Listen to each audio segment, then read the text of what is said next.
میخوام برم بیرون، اومدم رژ لبمو شانسی انتخاب کنم. خط لبمو انتخاب میکنم. خط لب مک رنگ ورد، یه ذره قهوه‌ای داره.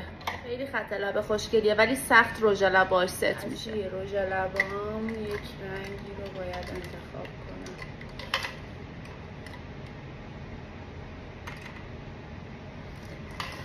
یه ذره این ترکیبش عجیب شد. انتخاب من رنگ پینک نود گلدن روزه که با این خط لب خیلی سنخیت نداره، ولی حالا بزنیم ببینیم چی میشه. این رژش صورتی داره، هلویی داره، خط لبم قهوه‌ای داره. این به لیپ گلاسی هم که انتخاب میکنم خیلی بستگی داره. حالا نوبت انتخاب لیپ گلاسه.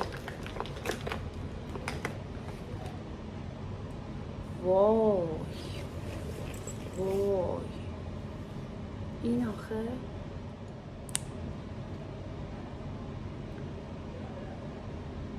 خیلی چسبناکه و اصلا این به تنهاییش خوشگله. خیلی رو رژ لب از اون ترکیبایی شد که واقعا نمیشه گفت خوبه یا بده یا دوستش دارم یا دوستش ندارم، ولی خب دیگه امیدوارم این ویدیو خوشتون اومده باشه.